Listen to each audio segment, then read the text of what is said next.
Welcome to the Black experience of being human in the creative society. My name is Dudley Najieb, along with Lennice Najieb. And we first want to tell you a little bit about ourselves and why we felt it is important to talk to you today about the creative society. You know, Lennice, my experience with the creative society first began with searching online, because me and you will watch late night about earthquakes. I know that's crazy, right? A pastime. Yeah. We're watching about earthquakes and floods. And I know you're like this math person. You're always trying to figure out why this is happening. Yeah, I'm always looking for solutions. I'm always trying to find out how this is happening, and I have a curiosity of the details of what it is that we're watching. So I decided to, I guess, research a little bit more. I'm looking online, and first we see Roy Starr. Yes. I'm like, whoa, who is this? Roy And Starr. he had a cool video, right? We're like, we can add this to our Blended TV channel. Blended TV is our climate change, clean energy, green technology channel that we have under our AMP TV label. Yes. And so we're always looking for content that's going to excite the viewers. And he just had this, whatever the video was, it was really cool. It was really fascinating because he was talking about people coming together. And then he talked about climate change. And that was the first time I had heard, like, in a rap song about climate change and coming together. And I showed you, you're like, oh, that's pretty fascinating. Yes, when I watched it, I was just like, what is this? Oh, okay, Roy Starr? Okay. Never heard of him until then, right? And then, you know, just wanted to find out more information about it. So, you know, Julia turned me on to it, and I was willing to, you know, view it and watch it, and I was amazed to see the quality, not only the quality of the video, but the content of the video. What he was talking about. What he was talking about. It was a serious topic. It wasn't just about how his day went. He was talking about the climate and what was going to be happening to the earth. So that's what intrigued me. Yes. But then we go, we keep going. We got to go forward, right? Because then, we're going to get to this in a moment. Then we got to see more video. I was intrigued. I'm like, there's a scientist that popped up. I was calling him Scientist John. And I was listening to his story, and he was talking about what he went through. And he was just so intriguing to me, where he was explaining, as a scientist, he was shunned. And then I showed you. Yes. I'm like, this is an 11-hour video, but we have to watch it. You know, when I watch videos like this, anytime I see scientists, and it's hard to I get you to watch 11-hour video, let's be honest. Yes, I had to break it up in pieces. But I was more intrigued with John, you know, being the seriousness of it, the scientists behind it. And I was more wanting to, one, get to know more about it, and two, hopefully I was hoping to meet him, you know, eventually. I didn't know I would be taking pictures with him very soon, but I was intrigued with the information and knowledge, and wanted to know, for me, is this real? Is this a hoax? You think, is this for real? Is this a hoax? Yeah. But it's no hoax, no jokes. That's what Roy Starr. That's what he said. No hoax, no joke. Yes. And so, as we began to learn more about the Creative Society, and they talked about you could have $10,000 a month in the Creative Society and not have to have any utility bills, those are intriguing. We're like, okay, I need a little bit more information. I was more intrigued that you don't have to pay rent, you know, and that hits real home to me. Don't have to pay rent. I'm gonna have $10,000, no utilities, no rent. And what about being human? That's kind of we like that part too. Yes, and what about the medical? Not based on skin color, your skin tone, who you are. I thought that was very important for me. Me as well. I am so sick of discrimination. I am sick of racism. I am sick of... Aren't you tired of it? I am overly exhausted, overly exhausted. And we know some of you are too. And so that's what I've always liked, that concept. And I know me and you were like, that's too unbelievable. How's that gonna happen? Because we look at our age now, we're like, it hasn't happened yet. However, we have experienced it in the Creative Society. I can say that. Can you feel that experience? Yes, I experienced, I notice the genuine care, the genuine love, the genuine support that I haven't seen anywhere else. I'll just be honest. So. And so we want to first be honest with you about that, because we would tell you if we were being treated bad. Let me tell you something, even just visiting members of the Creative Society, I'm probably gaining weight, you know, because they make sure that you are fed if you don't have food or whatever the case might be. They really take care of you because they care about you as a human being. So I would definitely tell you, my background as a journalist, I'm all about the truth, and I want to bring the truth to you all. This Black experience of being human, it might be a new concept for some of you, and it was kind of new for us too. We were like, are we really going to be treated as a human being? Am I really a priority just of who I am, where no one cares about my skin color?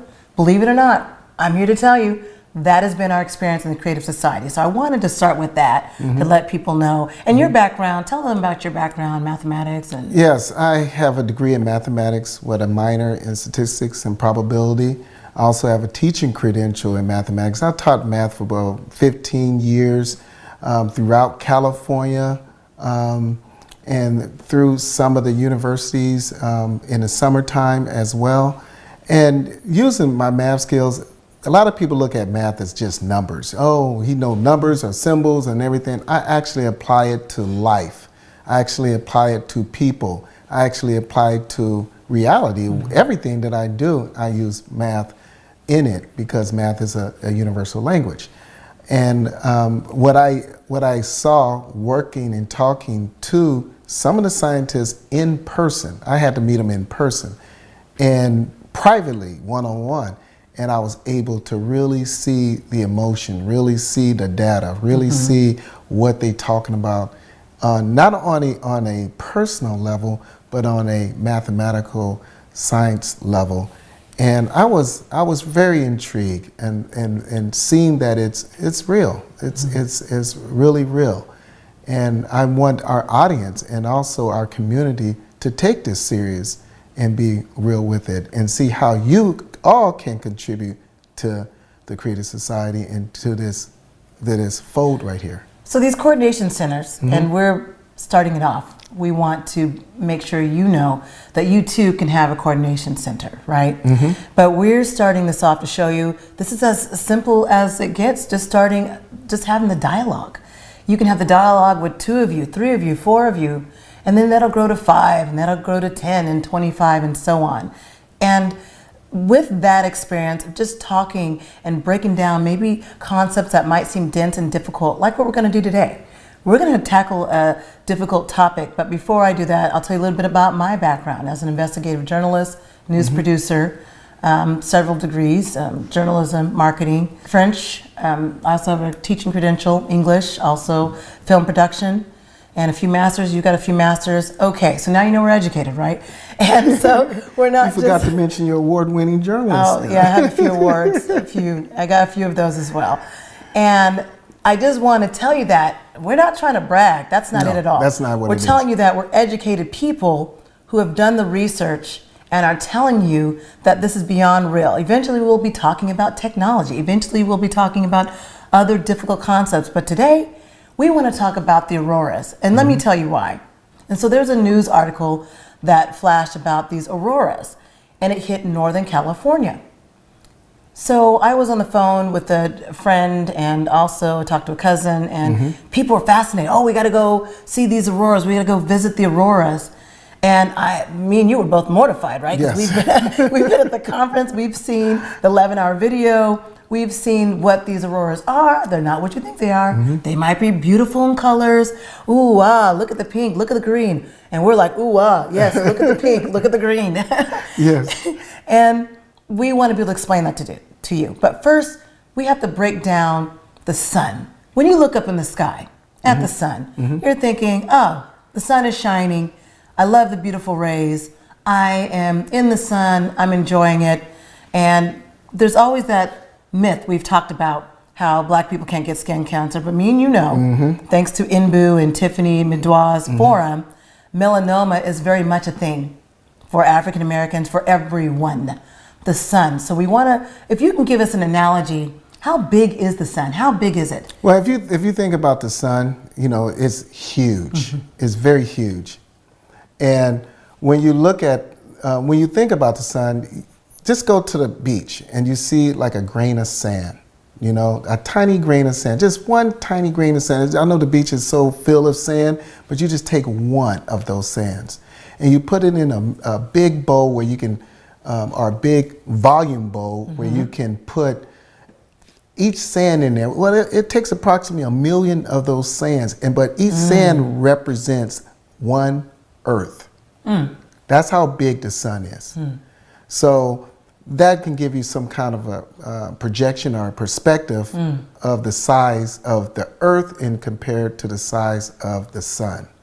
So that's how big. Well, that makes sense. So how many Earths can actually fit within one sun, you think, approximately? Well, like I said, I say approximately, they say approximately 1 million, but I say approximately maybe 1.3 million, somewhere around there. But I say approximately 1 million Earths can fit into so that's one a sun. lot. That's a whole bunch. That's a lot. Okay. But when you look at the sun, you can't see that. You're looking at like a little The rays, the or the yellow sun that you can barely put into your hand. Summertime, So, you know, singing the rap song, Summertime. So I get it. And we want to put that in perspective to help people understand what we're about to break down with these auroras and why they're actually pretty dangerous. They are, we're talking about radiation coming from the sun. As beautiful as it may be, we have to help people understand that without the protection and with the magnetic field weakening, that these rays, these beautiful rays from the sun, can be very damaging and also cancerous and also mutations. And that's what we wanted to help people understand. Those beautiful auroras, do not go visit them. And I want to play a clip of the video. Yeah, I like to see and see, and we'll stop and break it down because it's really dense information.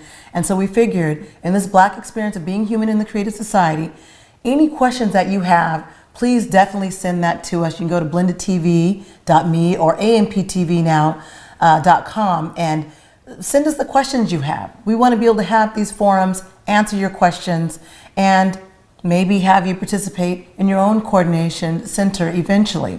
But we're starting it off. You can be with us and be able to ask us the questions, and we'll break down as much as we can.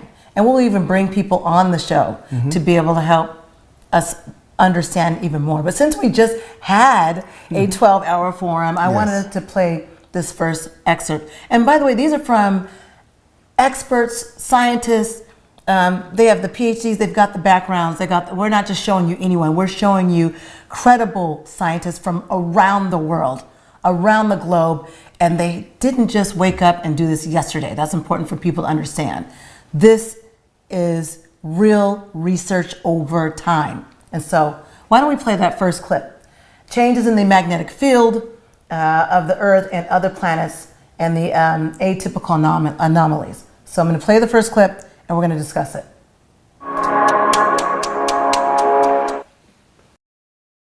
During each 12,000-year cycle of catastrophe, there is a drift of a magnetic poles, which we are observing now. The pole shift from 12,000 years ago is called Gutenberg excursion, 24, Lake Mungo, 36, Mono Lake, 48, La Champ, and so on. In past cycles, the magnetic field also weakened. For example, according to the paleomagnetic research and dendrochronology, during the La Champ event, the planet's magnetosphere shrank to about 3.8 times the Earth's radius.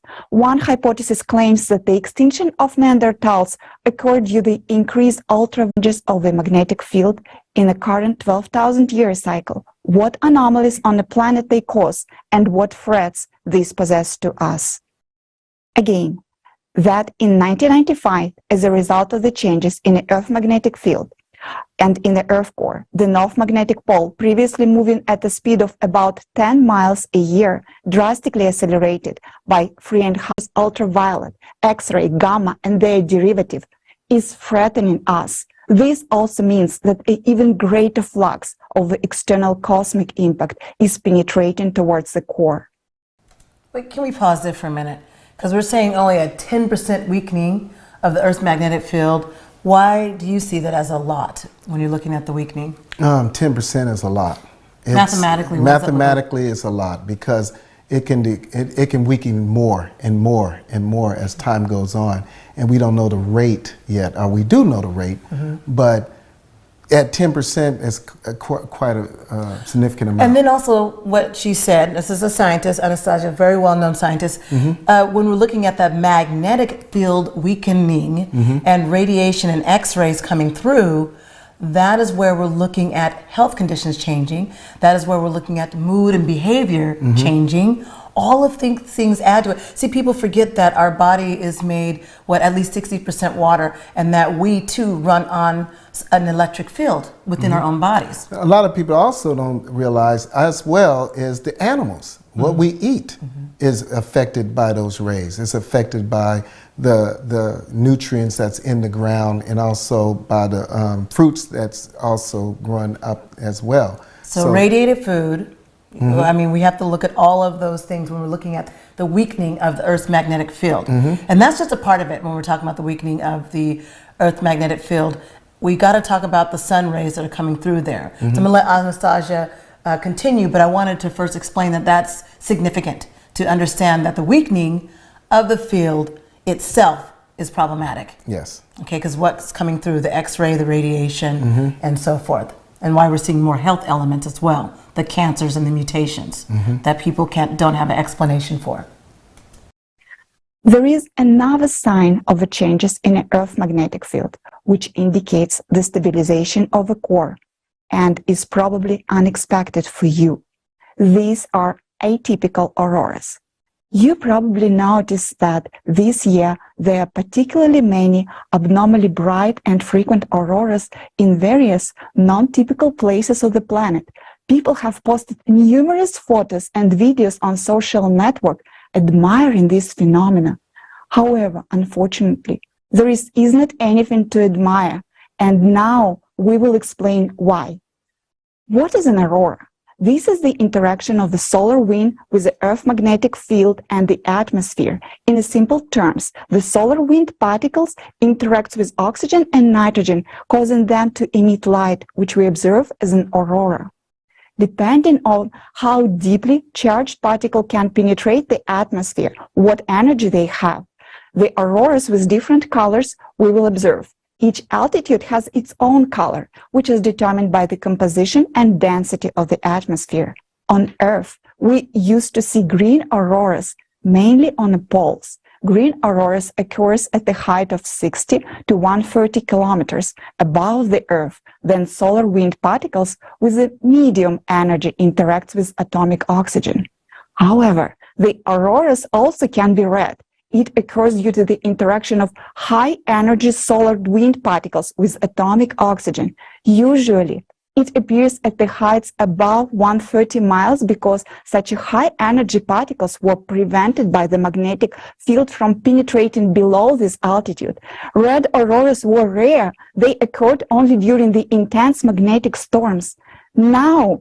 Whoa, did you hear that? She said, red auroras are rare and only occurred in these the geomagnetic storms. And at the time of doing this particular video in April, we had some very high geomagnetic storms to the point where it hit the news cycle. And that's what that headline that we talked about, that we were discussing the very beginning of this program. So the beautiful colors that people are seeing, normally you see them at the poles. We've heard about people taking visits to these poles to see the beautiful auroras, the green, and maybe it's not so bad with the green. And yet now people are seeing the reds, and red is bad, and also the purples. So the fact that they saw them in Northern California, are you concerned? I'm very concerned. You know, that's where I'm from. I'm born and raised in Northern California, Richmond, California to be exact. And I have relatives there. I have my mother there. And I know if they're not informed of what it is, they just go in there as a trip. Sightseeing. Sightseeing trip, or some way where they can enjoy the colors. Oh, look at the beautiful purple colors and the red colors and the orange colors, and let's go to a trip like they're going to the beach or something. So you like don't think anybody would say, oh, look at the beautiful radiation. No. The red radiation. No. Okay, so but that's the concept that we want to help you understand. When you're looking at the color codes, there's danger there. So you have to understand what you're looking at. And we thought it was so important to talk about this. And we know it's a dense topic to discuss. We get it. Yes. And that's why we're literally stopping the video at just 30 seconds and 40 seconds and so forth, because we just want you to understand how dangerous it actually is to go visit these auroras and not go sightseeing It's not the thing to sightsee right now. No. It's the radiation that's coming through, and this is what's going to be causing those illnesses to come. And we don't know how fast those illnesses will develop.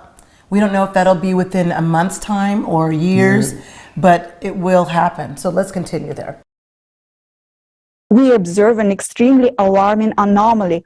Not only red auroras become more frequent, they already been observed at the altitude lower than 55 miles. What does it mean?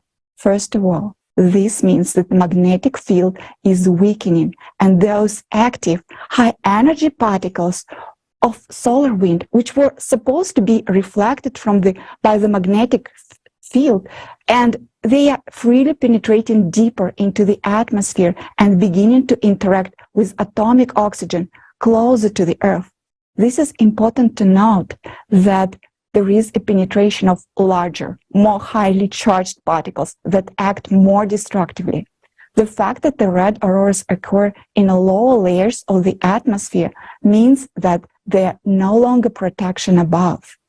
The second reason why the auroras are behaving abnormally is the descent of the upper layer and middle layers of the atmosphere. The atmosphere is contracting, it is sinking, and the density of its upper and middle layers is decreasing. Moreover, its chemical composition is changing.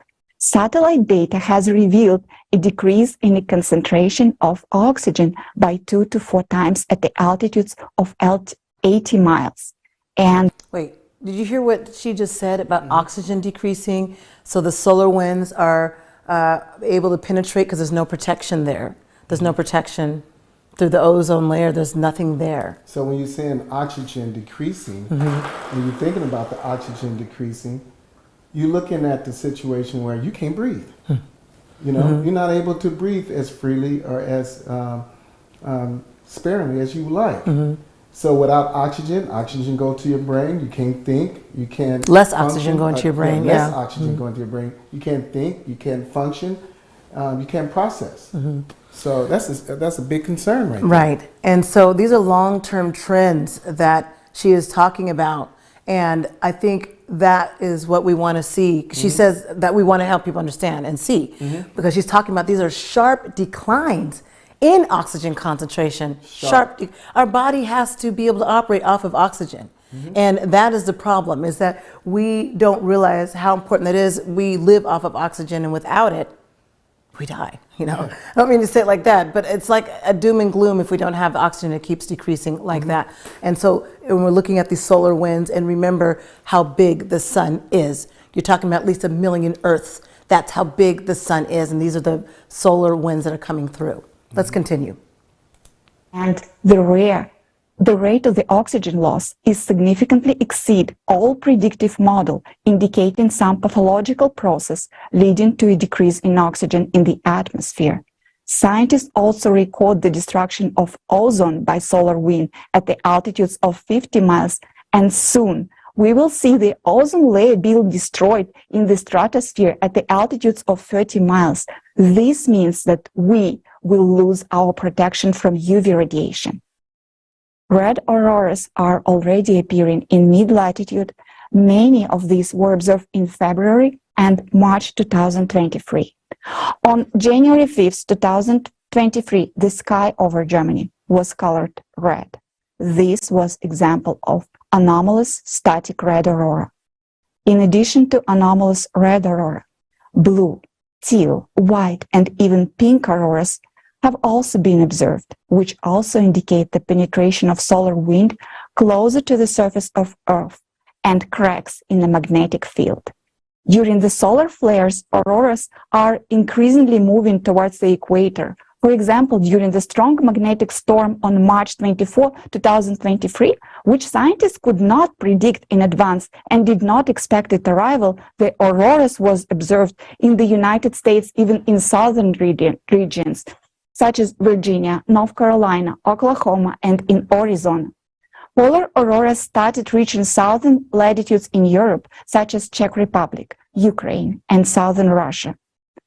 Unusual bright and frequent auroras, which now occur far from the polar region, cannot be explained by activity of the sun, as the sun is currently in a prolonged minimum of its activity, meaning that the fewer particles. The reason I want to pause it is so people can see this part where she says, why do we observe unusual auroras? Take a look at that. Bullet point number 1, critical weakening of the Earth's magnetic field. So any of those pinks, those are cracks in the magnetic field that she talked about. So even the beautiful pinks that you're seeing and reds, those are huge cracks in the magnetic field. Bullet number 2 says, atmosphere contraction, density changes in the upper is layers of atmosphere. And then bullet point number 3 says, change in the chemical composition of the upper atmosphere. So if we're talking about lack of oxygen, and that's what we're talking about here when she's looking at that third bullet point, and then unusual auroras can not be explained by solar activity since the sun is in its minimum.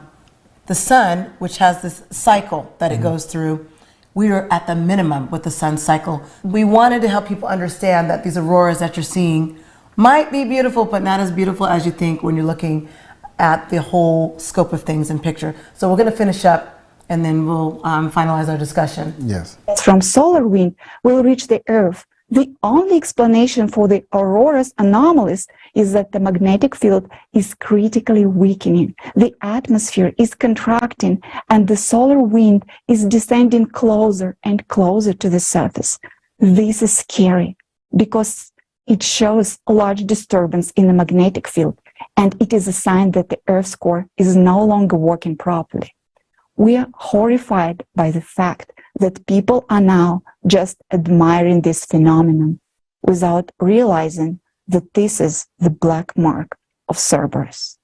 Admiring the northern lights with their rare colors is like admiring the cleanliness and sharpness of a blade when you are lying on a guillotine. Unfortunately, the scientific community does not consider the problem comprehensively as they should.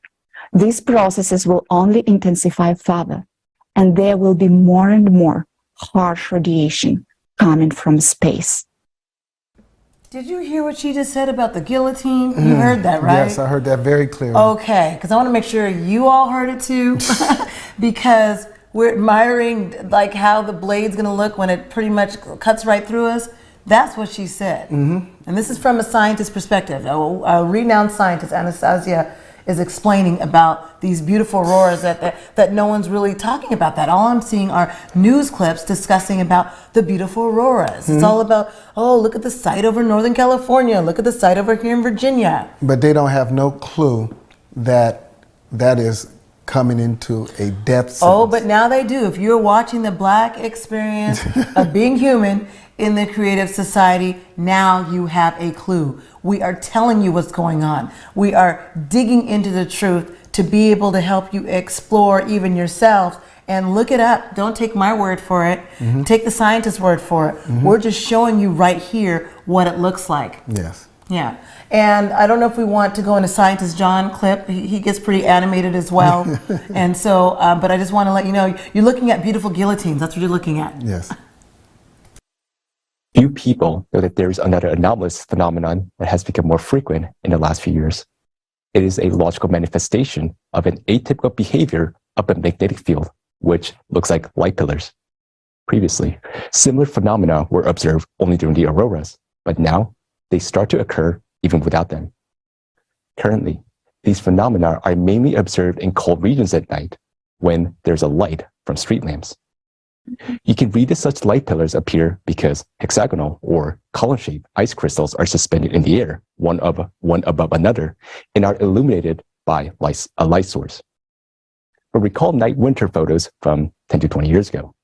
Did you see light pillars on them as often as you see them now? After all, there were street lights, but there were no pillars. What is now keeping the ice crystals in suspended state? This is not just an optical effect. Nowadays, there are more and more cases when light pillars appear in groups. They are brightly colored in the color of the streetlights illuminating them. But the intensity of the pillar glows does not correspond to the brightness of the light source. And what is more abnormal is that light pillars with a red tint or color appeared, independent of the light source. What are these light pillars? This is an atypical manifestation of the magnetic field properties, which cannot be detected by our instruments. It indicates a local weakening of the magnetic field. During such phenomena, cosmic radiation penetrates to the surface of the Earth along the magnetic field lines, interacts with the molecules in the air. This is what colors the pillars in different shades, similar to auroras. Ice crystals hang in suspended state along the power lines of the magnetic field. Today, you will learn what causes the local weakening of the magnetic field. Just as in the auroras, the red color in the light pillars indicate molecular oxygen, which we breathe, is being destroyed by harsh cosmic radiation.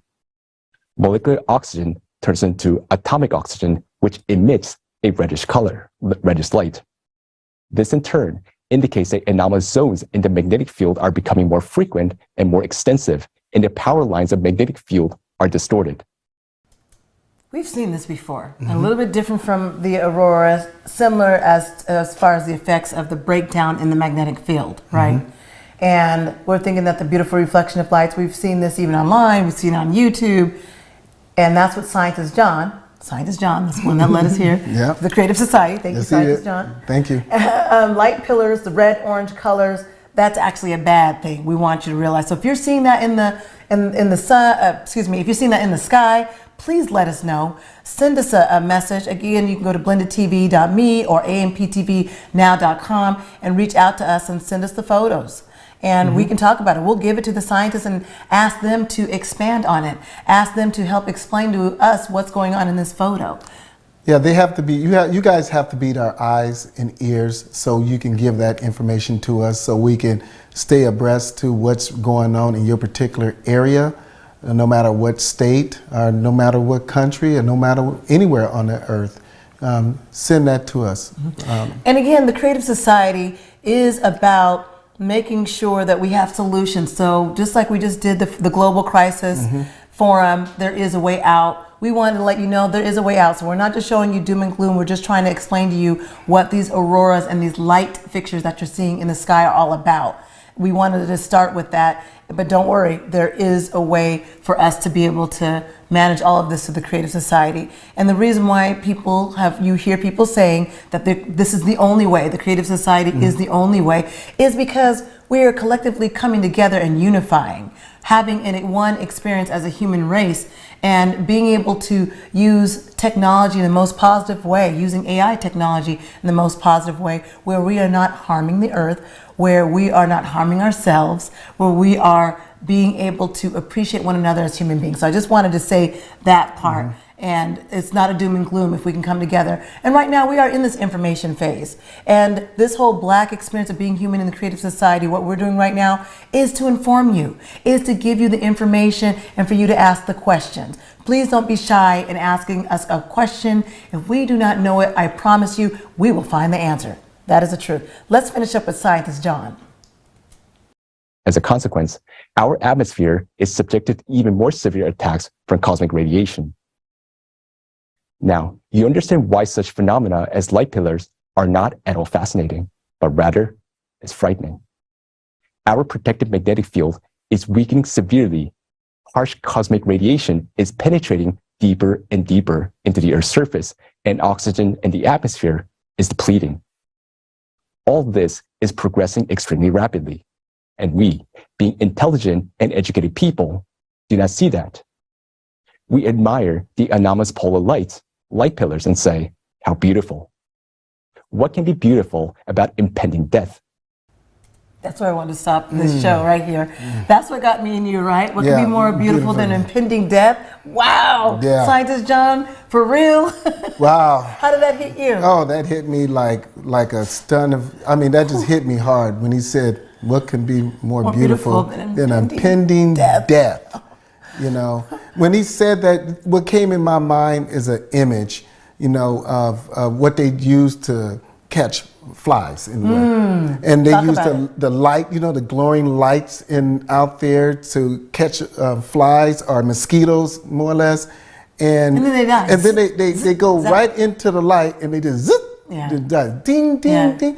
So that was that's my analogy. That's the visual you had. A visual analogy that I had when people are looking at these lights and going towards the lights. It's the same thing that the mosquito or the fly has going to those little lights where they get zapped.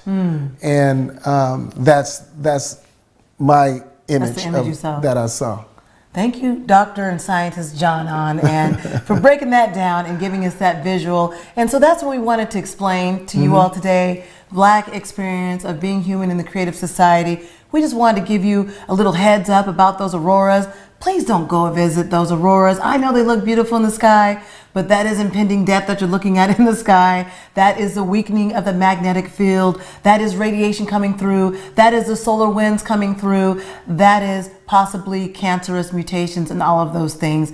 Not to scare you, but there is an answer in the creative society. And we'll talk more about that in more episodes to come in this Black experience of being human in the creative society. My name is Julia Dudley Najieb, along with Lennice Najieb. Thank you for joining us, and we will give you more episodes and breaking down more videos until the next time.